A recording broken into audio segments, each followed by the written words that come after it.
Esta misma mañana un grupo de alumnas me preguntaba muy intranquila acerca del concepto plagio.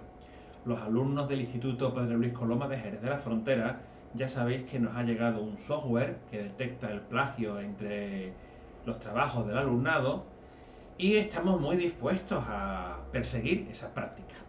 Y claro, ellas me decían que, bueno, si en un momento dado la información que se pone en el trabajo es correcta, es cierta, ¿por qué va a ser eso considerado un plagio? Bueno, pues como todos los años vienen a preguntarme más o menos lo mismo, he hecho este vídeo con la intención de que podáis tener un poquito más claro qué es eso del plagio y hasta dónde llegan los límites del mismo.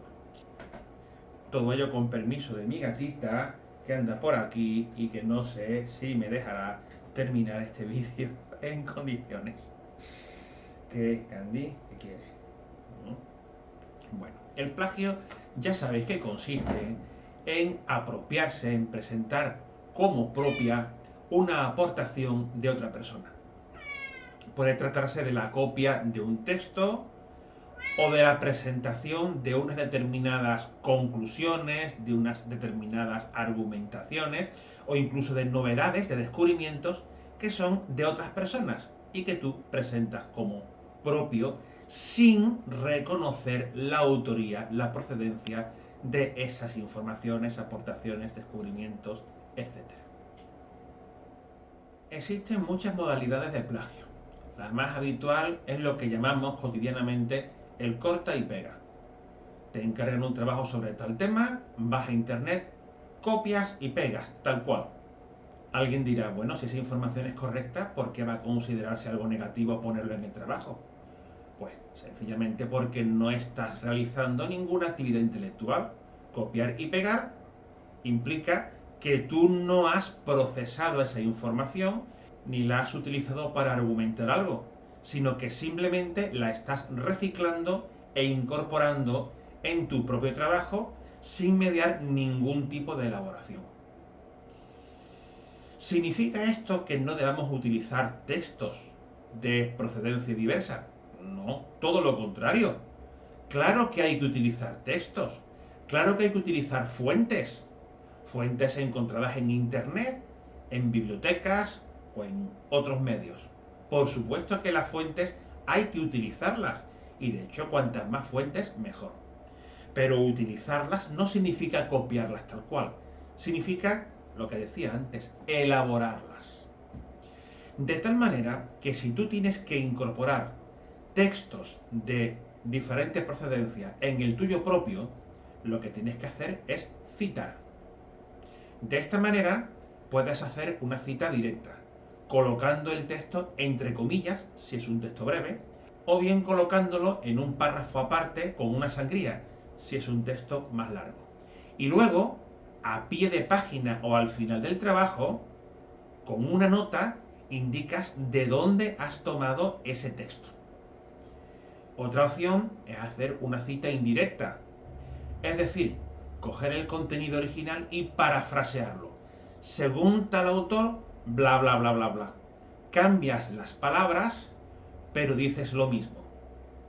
Ahora bien, aunque parafrasees, es decir, aunque hayas modificado la gramática y la sintaxis del texto original, siempre tienes que reconocer de dónde procede esa idea.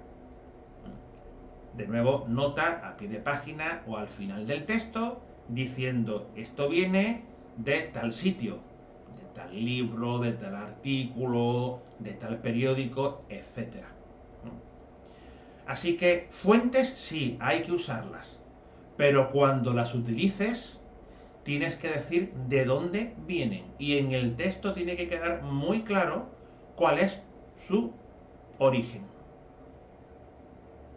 Resumiendo, tanto la cita literal como la paráfrasis, que es la cita no literal, alterando el texto, son algo censurable si no hay reconocimiento de la fuente, y son algo apropiado si la fuente se reconoce.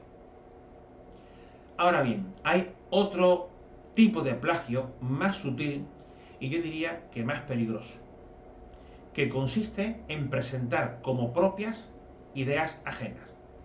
Tú lees un texto y decides apropiarte de las ideas que están ahí, bien del esquema argumental, bien de la manera de enlazar las ideas, bien de las conclusiones, o de todo ello a la vez.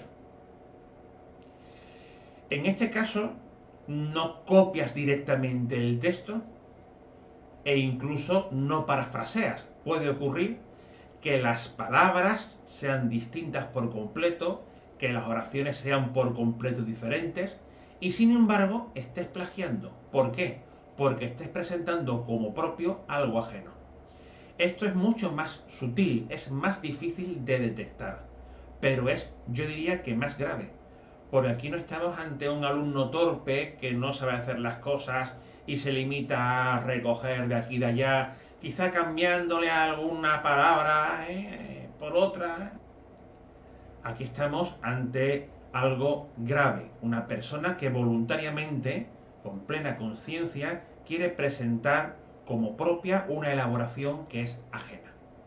Esto está realmente perseguido por la comunidad científica, pero por desgracia se produce.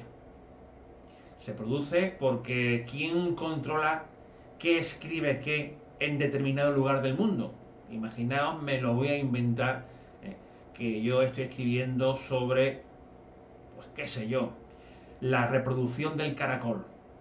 Y de pronto encuentro un texto ruso, imaginaos que yo sé ruso, y decido copiar no las palabras, pero sí el contenido, sin citar qué es lo que estoy leyendo y qué es lo que estoy reutilizando.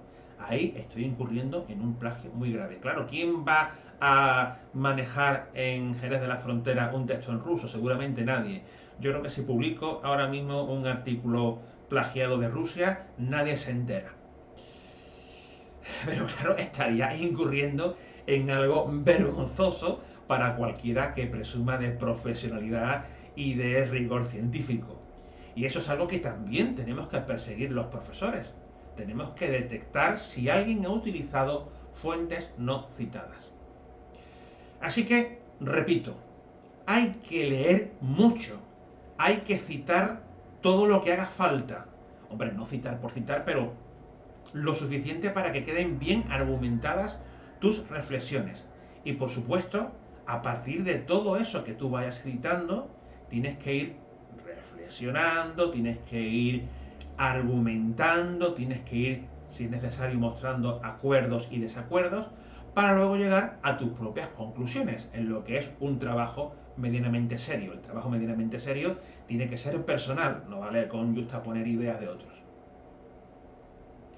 Pero si tú estás tomando descubrimientos, documentos, esquemas argumentales, deducciones, propuestas, teorías de otros, tienes que citarlos siempre.